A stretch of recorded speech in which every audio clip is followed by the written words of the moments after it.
should be recording right now. What I'm going to do, I'm going to turn off my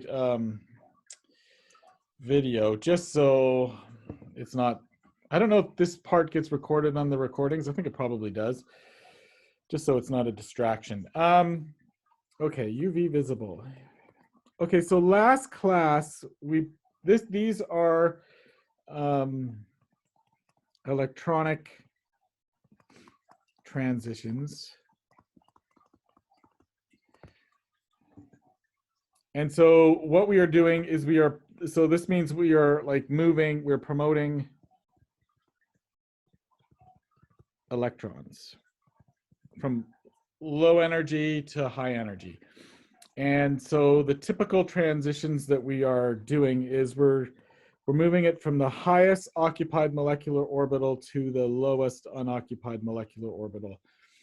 And some examples of this sort of stuff might be a sigma to pi star, or a sigma to sigma star, or an n to pi star, or a pi to pi star, and depending upon the functional groups that are present. So we did a brief little we talked briefly about what the instrumentation would look like, and it's very similar to a in many ways it's similar to a UV visible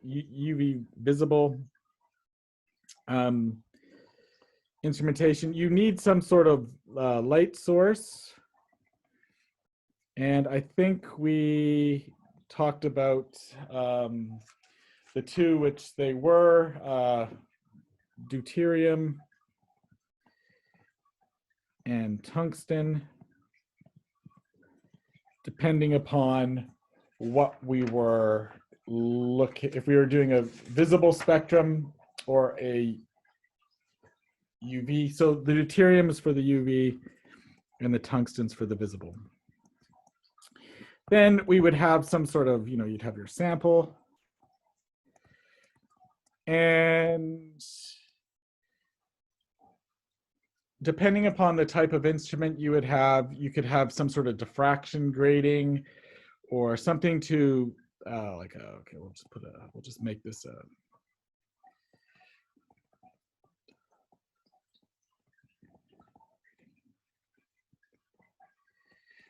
and then a detector. This would be like an old school sort of so you'd scan from one wavelength to a different wavelength with the diffraction grading. With newer instruments, you basically, the light coming through, you use a photodiode array to basically get all of the wavelengths at the same time. So that would be sort of similar to a FTIR spectra. Now the sample itself, the cell, this is something I think I forgot to mention last time. There's two types of cells that you would use and depending upon which one you are doing, visible or ultraviolet. So with visible, you can use glass or even plastic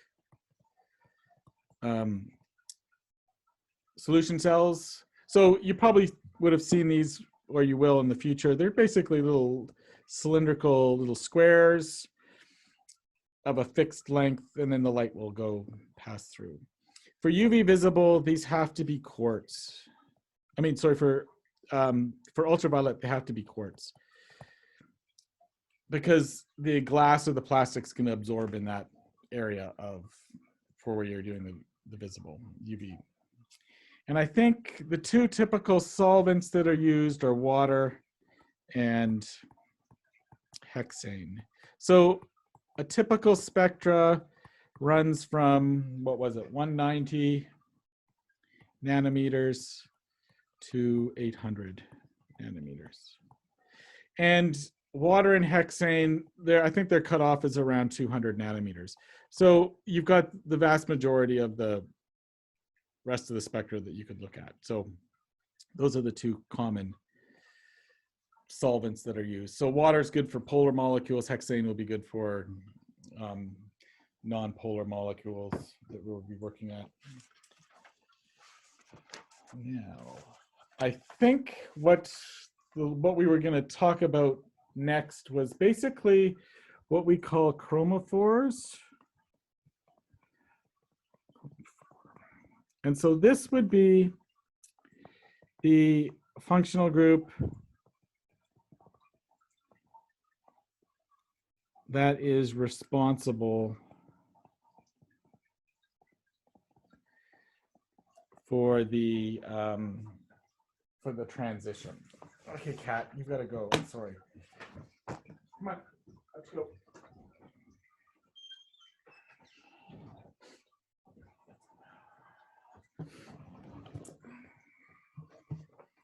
I should have had the camera running because she would have been looking right down at the right down at the camera.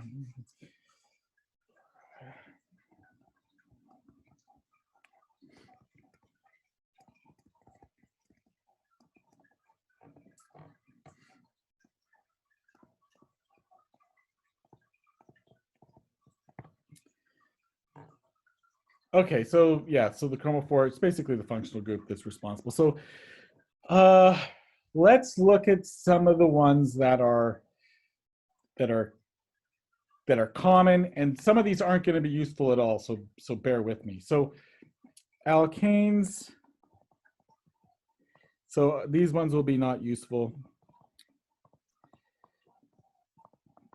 And it's lucky that, so with these sort of structural analysis of alkanes, like the proton NMR is awesome for this, and so is like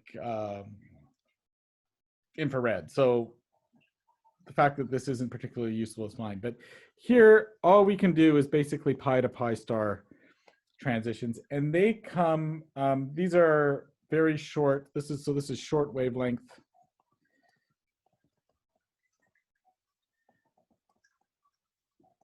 And so it's usually past the cutoff. And so hexanes itself is the solvent, which is around 90. So it's not, so with alkanes are not particularly useful. If we talk about, say, alcohols, thiols, ethers, for example, these would be, what we're looking at here is n to pi star. So these are, so remember n equals the lone pairs. So alcohols and amines, they're typical, they're around 175 to 200 nanometers. So that's right, that actually hexanes basically will block all this sort of stuff out. Thiols and sulfides.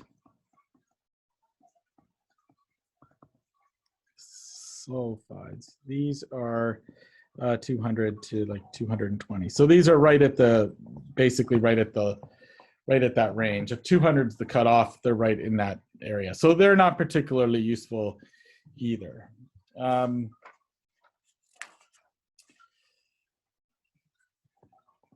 Alkenes and alkynes. These would be a pi to pi star. And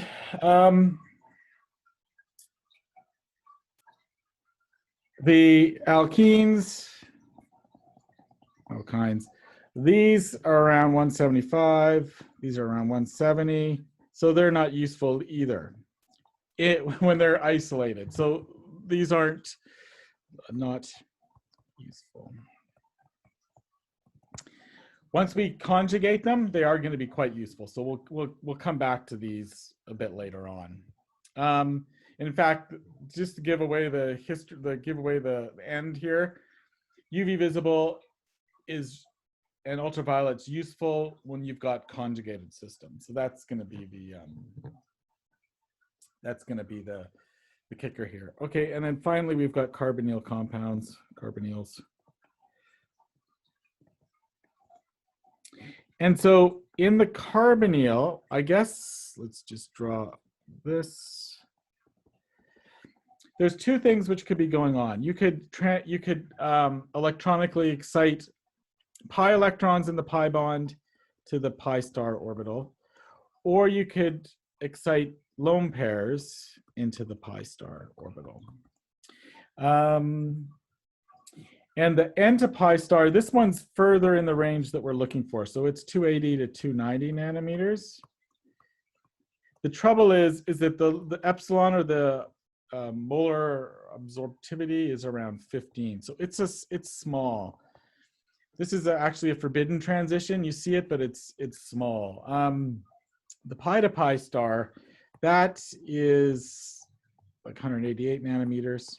This guy, this value is a bit higher at 900. We're going to see much, much larger ones than this later on. So we've gone through like a whole bunch of various functional groups, and I've basically said not much of this is useful. Now, it becomes useful when you basically add substituents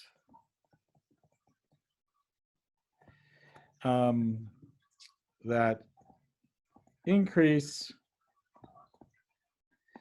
the intensity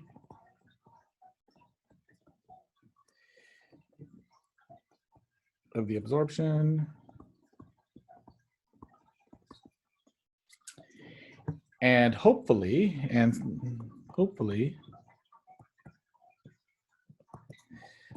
the wavelength.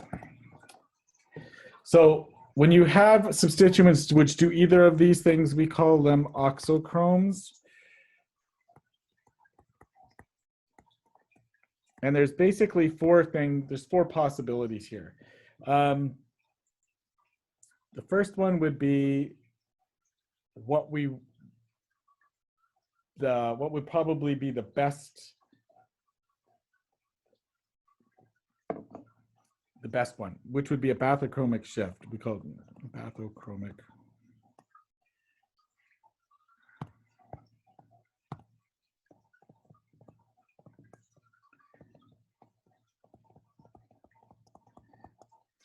Sounds Klingon to me, actually. Probably because of the batholith. Wasn't that his little Worf's weapon? I think so. Anyway, sometimes this is called the redshift. Has anyone watched Star Trek: The Next Generation?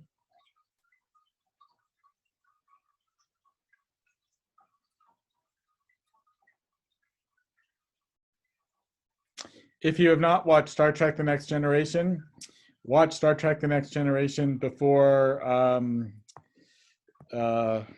at some point in life, because it is probably one of the greatest shows of all time. Yeah, so definitely watch Star Trek: The Next Generation. So what this does, this lowers the energy,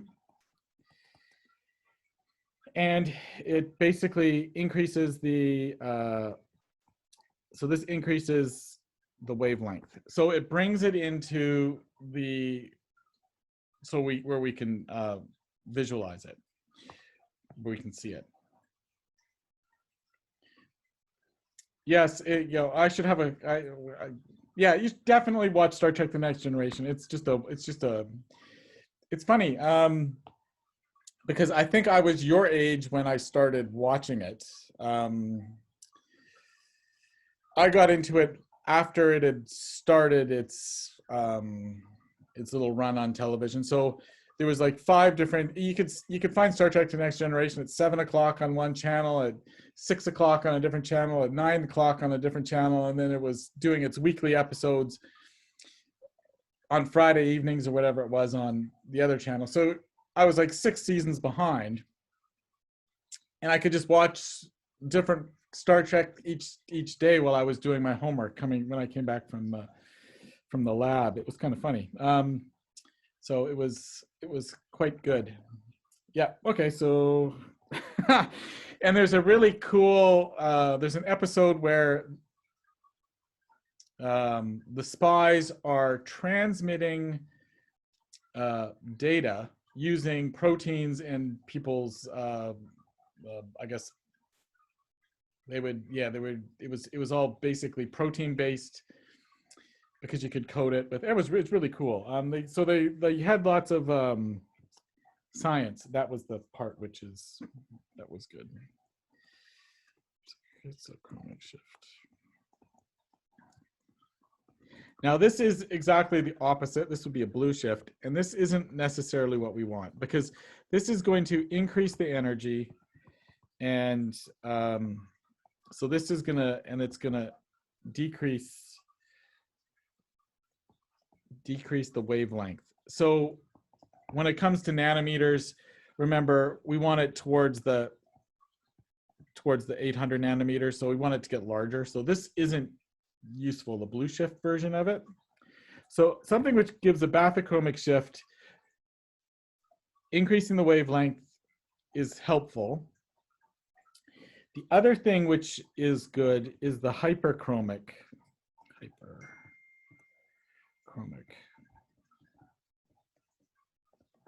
effect. And what this does is this increases the intensity.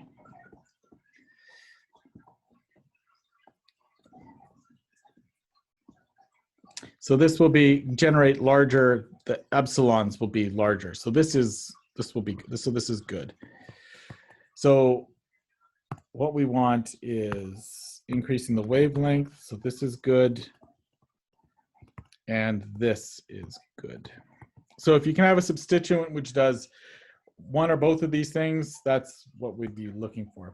And then the opposite of this, just to round out hyperchromic effect, you'd have a hyperchromic and hypochromic. So this will be exactly the opposite. So this will decrease the intensity, and this is not what we. I suppose if you had two transitions that you could look at and you could put a substituent on and one's being buried by something else, this could be a useful thing in a circumstance like that. Okay, so how do we do the things that we want to do? The most important way is conjugation. So let's think here.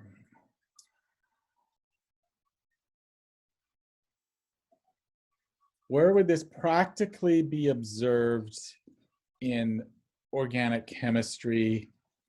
Probably the most practical place we would see this is when we're working in the lab and we are working with TLC plates. So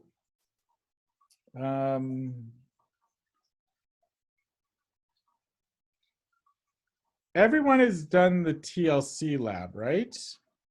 I think everyone's done the TLC lab. So thin layer chromatography, you would have done it either virtually or in person. Right, and so one of the little things that you would have, one of the things that we did in the TLC lab is that you had a TLC, you'd spot your unknown or whatever it would be here, and you would put it in the chamber, and then you would, as the solvent moved up, let's make the solvent, as the solvent moved up, say the solvent made it to here, let's put it, here's our baseline, and maybe our spot ended up here. Maybe you had two spots, one here and one here. One of the things that we did to actually reveal where our spots were, there was a couple things, but one of them was that UV visible lamp, right? And some of them would glow. So the TLC plate itself would be greenish, and then the spots would be a darker color. Do you remember that at all?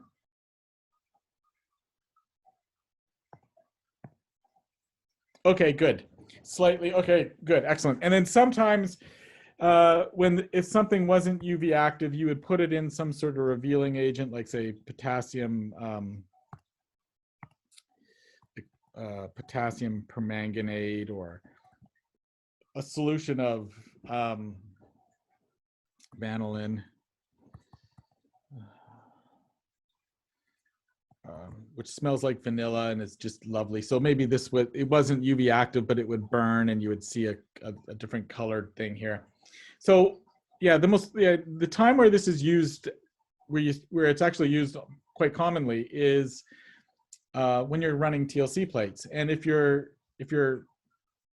compound is conjugated, you will normally see it on a TLC plate. So that's actually one of the most useful times where UV visible, we would use it in organic chemistry. So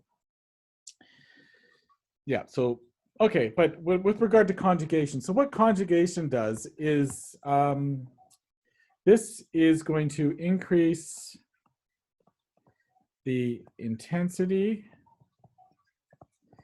and it's also going to do a bathychromic shift as well. So let's go bathychromic shift.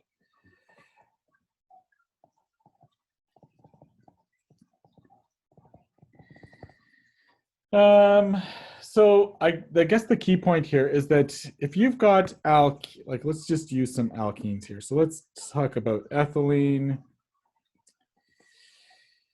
If we were to draw a molecular orbital diagram for the HOMO and the LUMO, you would see like a pi orbital here and the pi star here. And you put your 2 electrons there.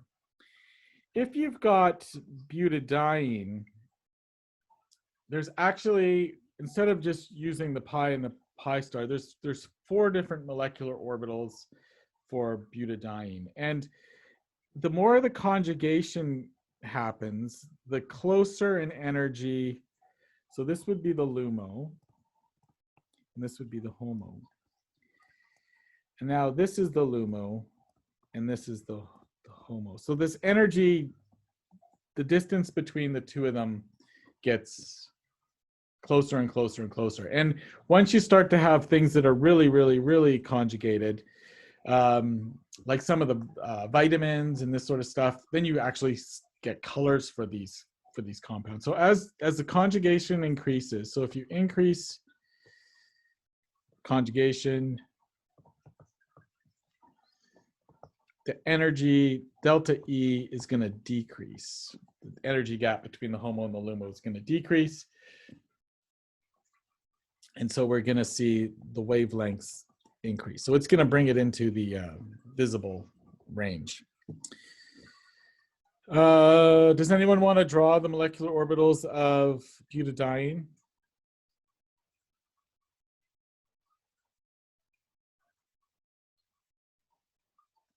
Just for fun?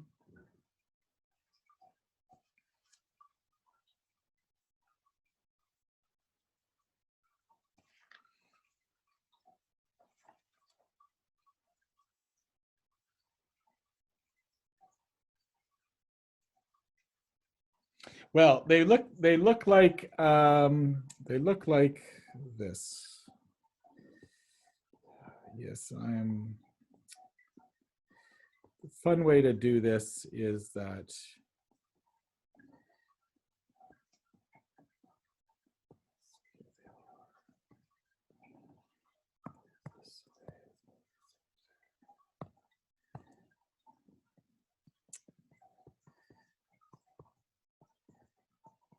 so this would be 1, 2, 3, 4. That psi symbol. Okay, so the lowest one is the fun one because all of the everything's in phase.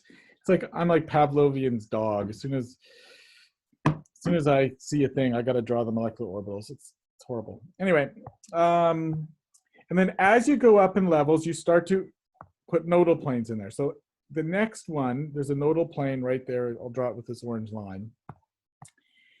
And these 2 will be in phase, so it's like an isolated double bond, and then the other 2 over here will be in phase together, so it's like an isolated double bond.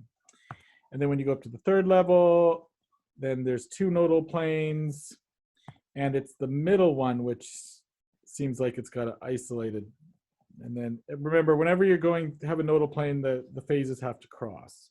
And then we get to the top. The last one's easy to draw because there's a nodal plane everywhere. So everything will be.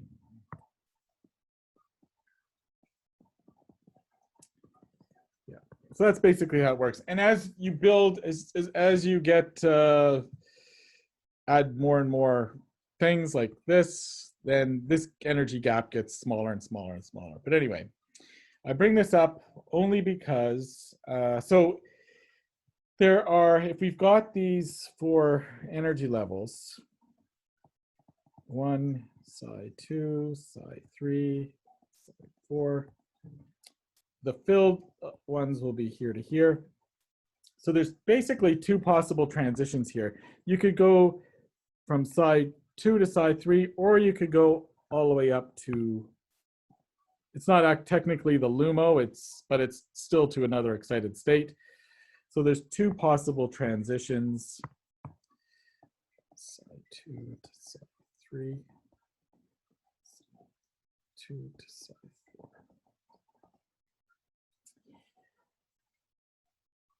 This one's actually forbidden, but you do sometimes see it. And this one is the allowed one.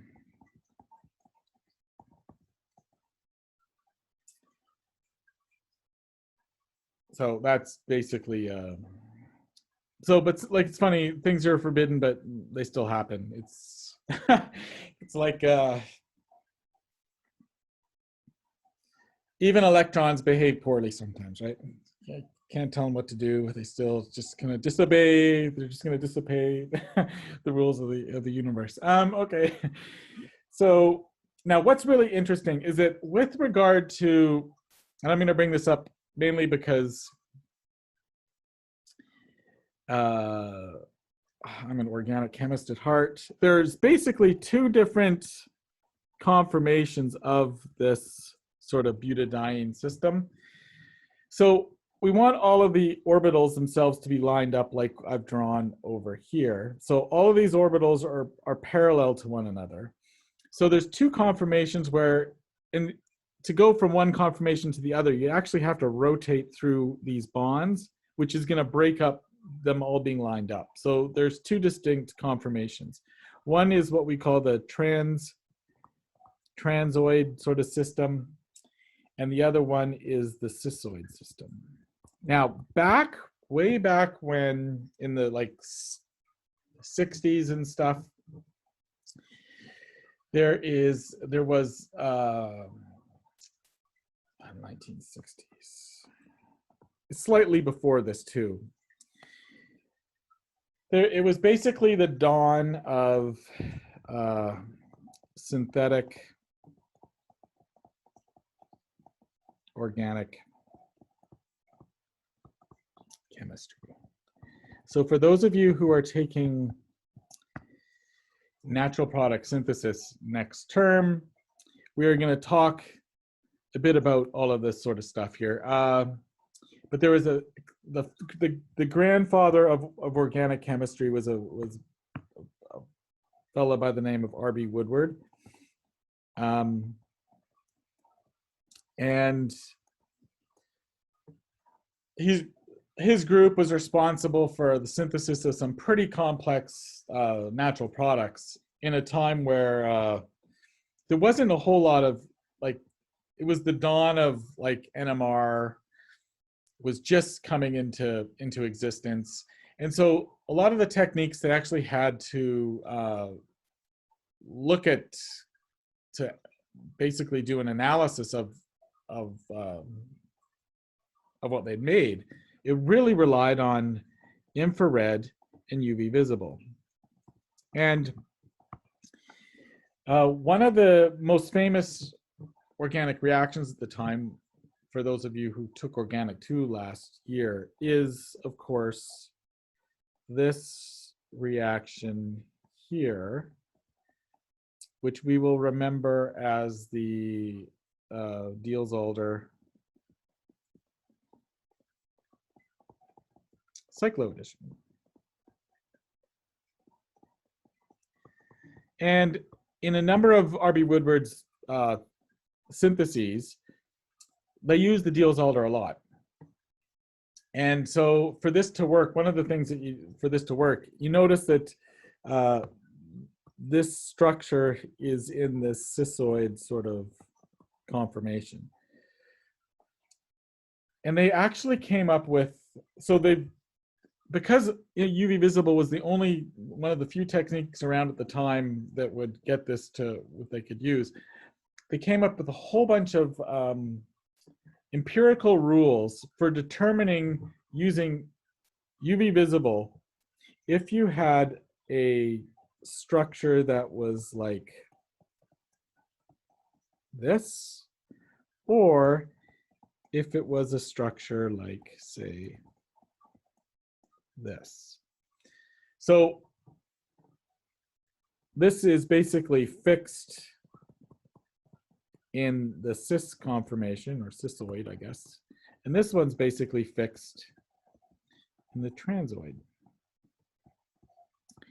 And they did a whole bunch of selection rules and this sort of stuff. So it turns out that for cissoid sort of structures, the epsilon is a little bit lower. It's usually around 5,000 to 15,000.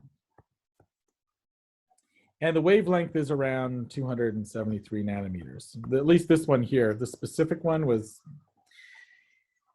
in systems that were like trans, the epsilons were usually larger, which is nice.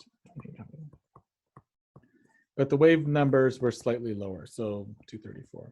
So they had a whole bunch of these various rules, which when they made the compound, they could run the UV visible spectra and determine which of the two that they had. And this was really important if they were trying to do this Diels-Alder reaction, because only one of them, this guy, would work for that. So it's kind of neat that they had all of these. Now we wouldn't ever use them because we would just run a NMR and figure it out from that. So it's just but you work with what you had, and so there's a whole bunch of various selection rules which they did for this. So yeah, it's kind of neat stuff. Now, what was I going to talk about next? Right, so what we would do,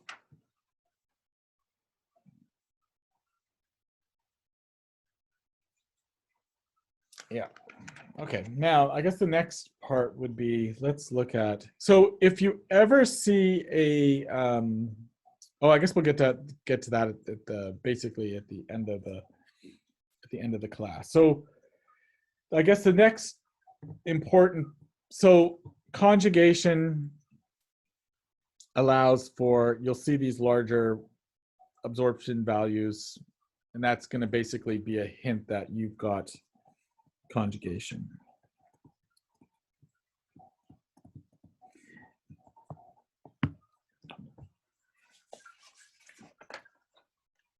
So what other systems are conjugated?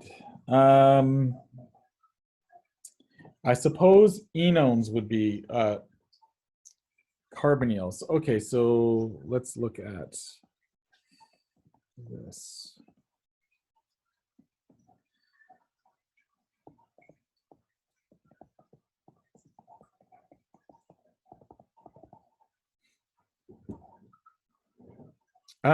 You could actually draw like, what am I talking about? You could draw molecular orbitals for a system like this, which would be similar to these. The main difference, though, is the orbital sizes would be different because you've got an oxygen attached there, and there's a difference in electronegativity, and the location of the nodal plane is going to shift left and right. So often textbooks don't go into great detail like trying to draw those because it can be a bit complicated. But for systems like this, as I said previously, the two transitions that you could use would be a lone pair to pi star or a pi to pi star.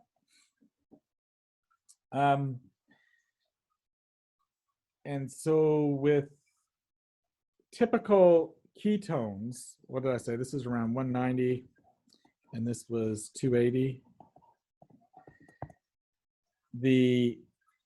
This one was the forbidden one, so it was smaller. And the epsilon here was around 900 or something, not great. But once you add conjugation to this, the n to pi star, this shifts, and then the pi to pi star. These are both going to shift. So this now becomes 320 nanometers. So it goes to the higher wavelength that you wanted. And so does the n to pi star. So this is around 218. So this brings it more into the range of 200s around the cutoff. And the nice thing is that these values really jump a lot. So this is anywhere between 8,000 to 20,000. And even our little forbidden one, which was this, can go up to around 100. So it's even better. So you really see, you're moving this into the range where you can see it better, and the intensity is way larger. So if you ever see on a hint on a test, yeah, there is a maximum, a delta max at say 220 nanometers, and this epsilon is really big, say 20,000, then this is hinting that there's a conjugated system. So this would be your hint. This means conjugation. Now, where else can you find where else can you figure out that there's conjugation in a system from?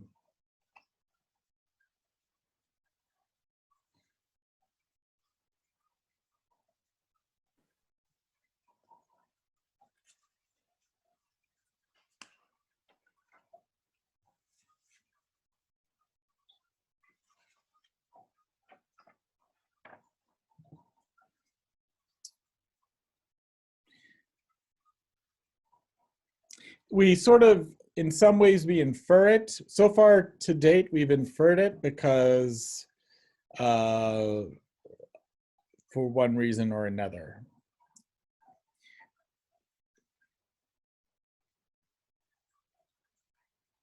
Does anyone remember?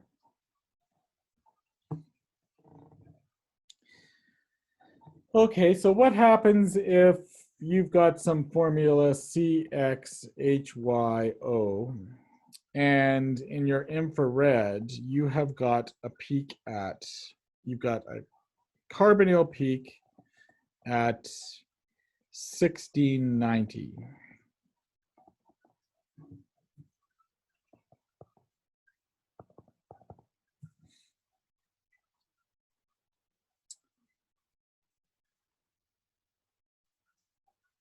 So the flavor of carbonyl, which comes out at 1690, is typically something like an amide, right?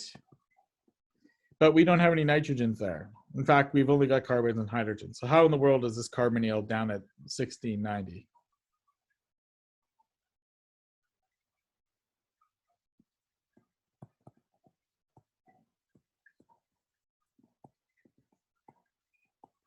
Conjugation. Right.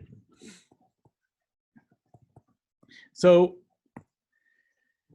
we would say, okay, it's conjugated with an alkene, right? So we basically inferred this before based upon the location of some of these stretching frequencies that don't match. They would be, the wave number would be lower than what it would normally be, because a ketone, sometimes, I think a ketone, if my memory is correct, comes out at around 1715 to what, 1725. I could be, it's in that range somewhere like that. And conjugation lowers these wave numbers by what, 20 to up to maybe 50 wave numbers. So we basically inferred this based upon the location. Sometimes we've inferred this based upon the location of that. Now there'd be some other data which we could include, something like, oh, there's a lambda max in the UV visible spectra at 230 nanometers, and its epsilon is whatever, 2,500, 25,000. Then there would be, oh, that's conjugation, right? So this is how we basically inferred it in the past.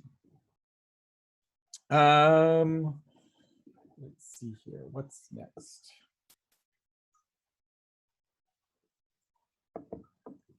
I guess the last big functional group to think about would be the aromatics.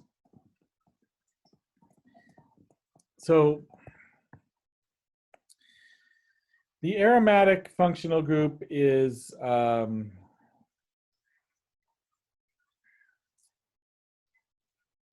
they are actually, with regard to UV visible, they're actually quite complex.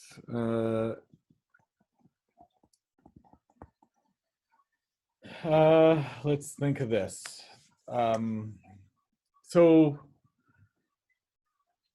for everybody who's taken organic 2 before, there's basically a really simplistic way to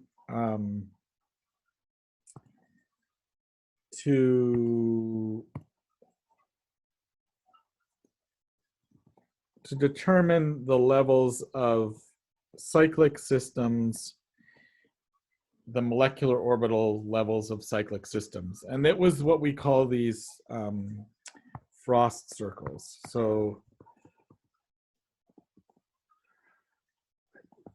frost circles.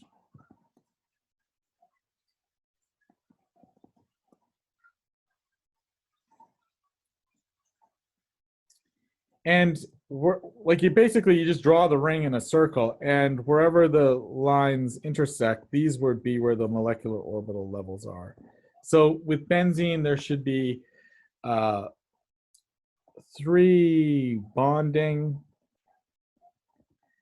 and 3 anti-bonding.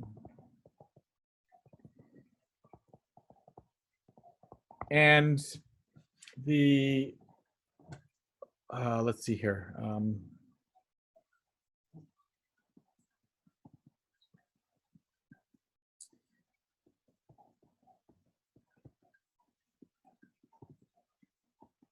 And for simple benzene, make sure that this is correct here. The lowest level is, of course, everything is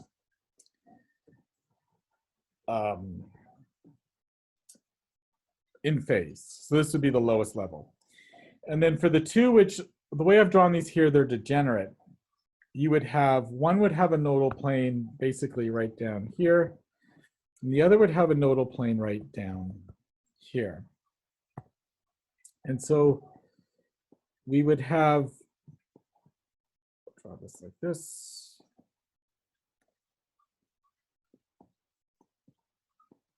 Because I am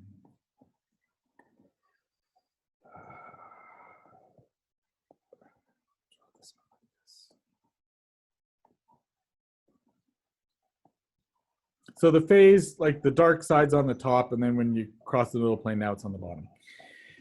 So now we've got, and it's funny that when we draw these, when my immediate sort of, when I look at this, I say, well, those don't look equivalent to me, because one's got 3 orbitals on one side and the other one's only got 2, right? How could those be degenerate? But once you add substituents to these, so you would think that, like, when it comes to the transitions between the various energy levels, we could have like a transition between, let's draw some electrons in here, here, here, here, here, here, here, here. You could have a transition between here and here. You could have a, let's change the color. Let's make this blue. Go from here to here. And let's make this yellow. Here to here, or green here to here. So you would expect that there are basically four transitions, and they would all be the same, right? All same. So this would then equal 1, because all of these levels are degenerate. But in reality, that's not the way it is. If you've, and it's not this way for a couple of reasons. The first is that, particularly if you've got substituents, like let's just draw, I'm just going to draw a Y here, put a substituent here. When you add substituents to these molecules, now all of a sudden these two bonding orbitals at the bottom, they're not the same anymore, because the one on the, I'll call this one left and I'll call this one right. The one on the right, this Y is in the nodal plane, so its symmetry is different than the Y on the left, where it's not in the part of the what's this thing called, nodal plane. So these transitions here are actually not equivalent. One is because of symmetry, particularly when you've got substituents on them. One is due to electron repulsions, and this is kind of important with regard to the upper energy states, or once you get there. And then 3, I guess, is there. Actually, those are the two main ones. The symmetry is really the most important one. And when you take these into account, there's actually, instead of all being like this beautiful frost circle, which we use in organic chemistry, the actual energy levels are closer to this.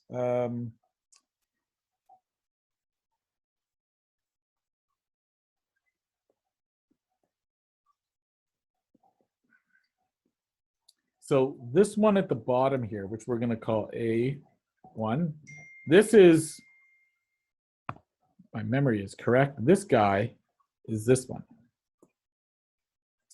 Then you've got 2 ones here, which would be the B2 and the B1. And these represent well,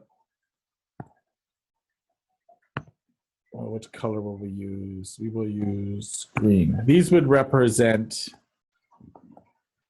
these 2 energy levels here.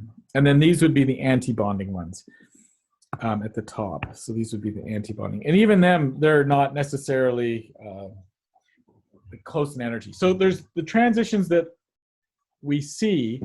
The big one is actually going from the lowest up to here. So you basically get 3 possible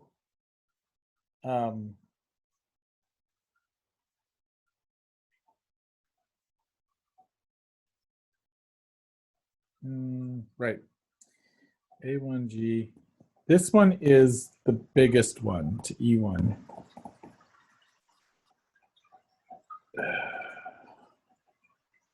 Did I screw that up? I think I might have.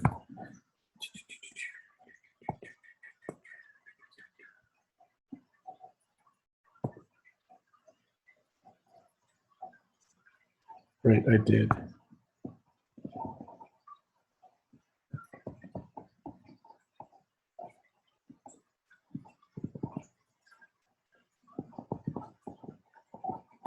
Sorry, these 2 guys are the top. This is basically the HOMO energies from the whichever one is the most, and these are the 2 sort of low energy ones here. And then this one here would be those. And so the big one is this one here. This is the allowed one, and this is the one which has the largest epsilon, something like 47,000. These other 2 are forbidden.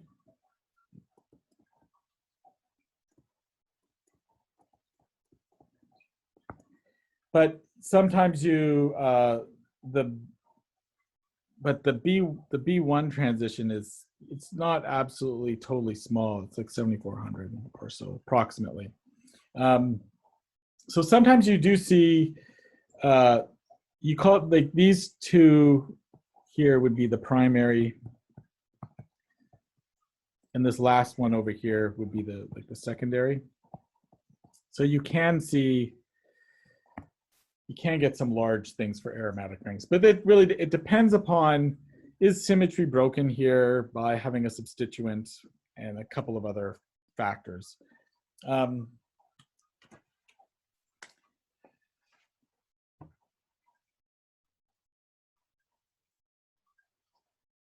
Yeah. So, but the key point here is that this is quite complex. When you guys did your group theory class, for those of you who took group theory, did you guys discuss like UV visible transitions at all in it, or is it all basically Raman and infrared?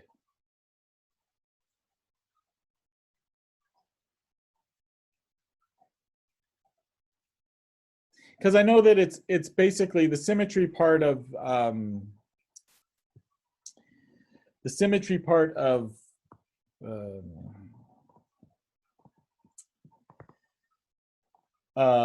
that course. Certain point groups and stuff, they are what we would call IR active, and other ones would be Raman, and they're basically mutually exclusive. Those that were infrared active would be Raman inactive, and vice versa.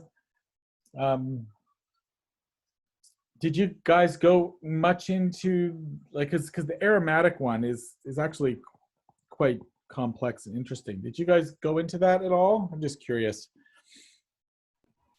No, I can't remember for group theory, but for inorganic 2, we used like the symmetry of the molecules in the lab to analyze like the UV-Vis spec. Okay, good. So this is basically, because I did butcher part of this.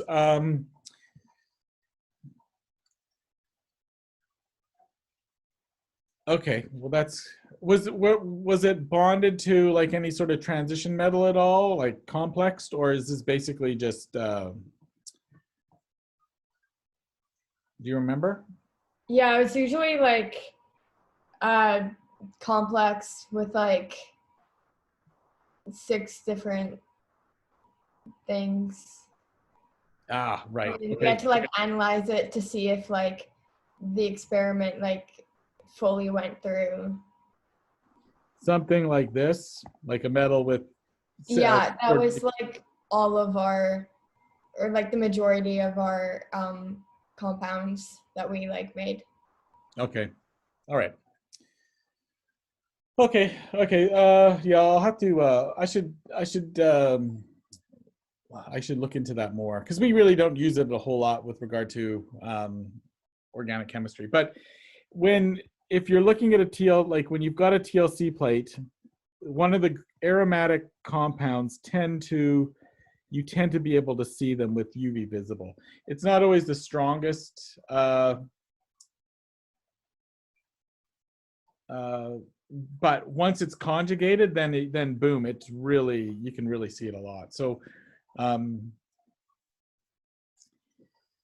yeah, so carbonyls, like an isolated carbonyl compound on TLC plate, it's very light. You might see it, but once it's conjugated, then, as we would expect, those spots become just obvious under UV visible light. So, alrighty. Now, so just the last little bit.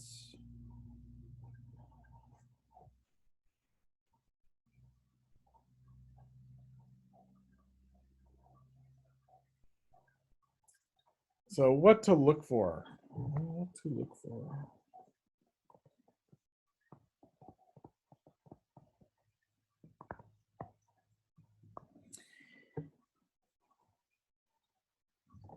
So if you've got basically two bands of medium intensity, so this would be from 1,000 to 9,000 or so, or 10,000. Wavelength is just over 220 nanometers. This is a good indication that you've basically got an aromatic ring. Now, we've got basically like when we were doing infrared, we could find an aromatic ring through a whole host of different sort of methods. And not only could we find it through a whole host of different methods, the neat thing is that you could actually tell the substitution. You could, or get a hint at the substitution pattern with the out of plane bands, right? So we've got better ways, and in NMR, proton NMR, there's a very specific region where aromatic rings come out, between 7 and 8 ppm, or a little bit above 8. And there's specific coupling patterns we would see for this. So this is kind of, this isn't quite as useful as, because we've got other better ways to figure this out. There are, if you've got a high intensity peak or absorption intensity, so 10,000 and 20,000,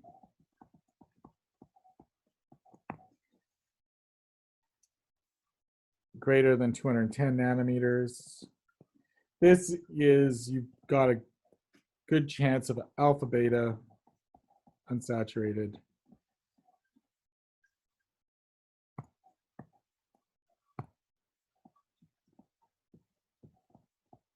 ketone,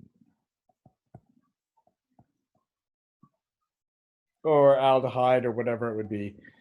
So alpha beta, if you haven't heard, this carbon is the alpha carbon, this carbon is the beta carbon. So when it's unsaturated, it means it doesn't have all the hydrogen. So basically this just means conjugated, right? So you got a conjugated, in this case, it would be an enone. So as I said before, if I'm on a test or something, I might just give you a hint that you've got high intensity absorption at this. And that's just basically telling you that you've got a conjugated system. And that's basically the main hint that we would be looking for.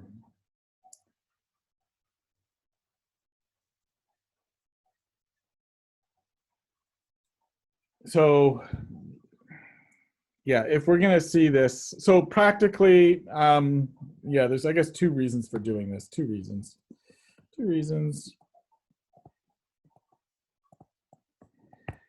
One is basically just to give you some ideas about TLC, what you might expect when you draw if you're producing something which has got some conjugation, you probably see it on your when you're doing your UV visible on your TLC plate. And the second one was just basically for conjugation. The other techniques that we've used are the routine ones we use in organic chemistry. UV visible, I almost never use it except for here. So that's basically it. Now, were there any questions at all?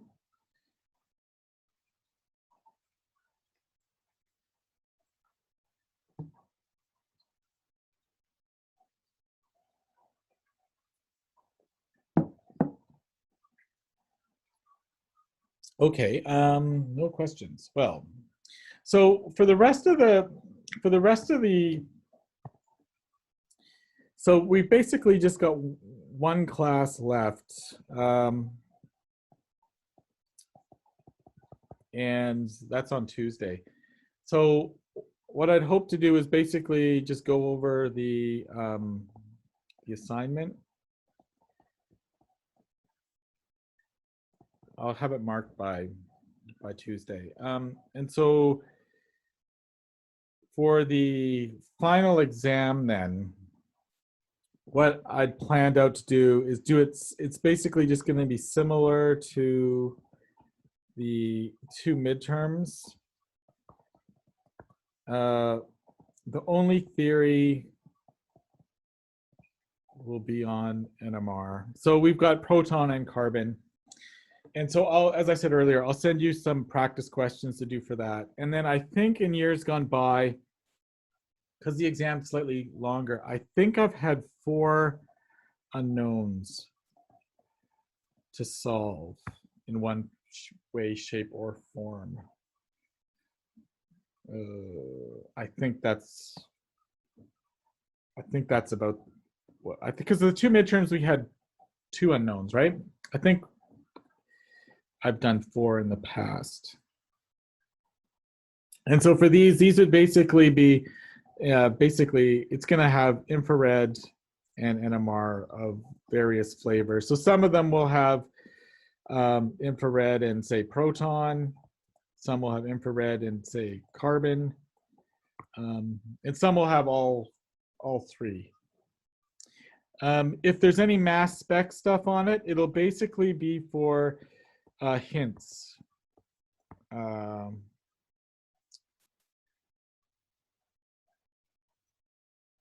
Do we have nitrogen? Do we have chlorine? Do we have bromine? Do we have an aromatic ring? We can figure that out with infrared as well.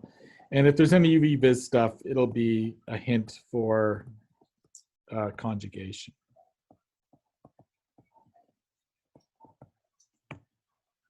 But I think that's about it. Can't think of anything else.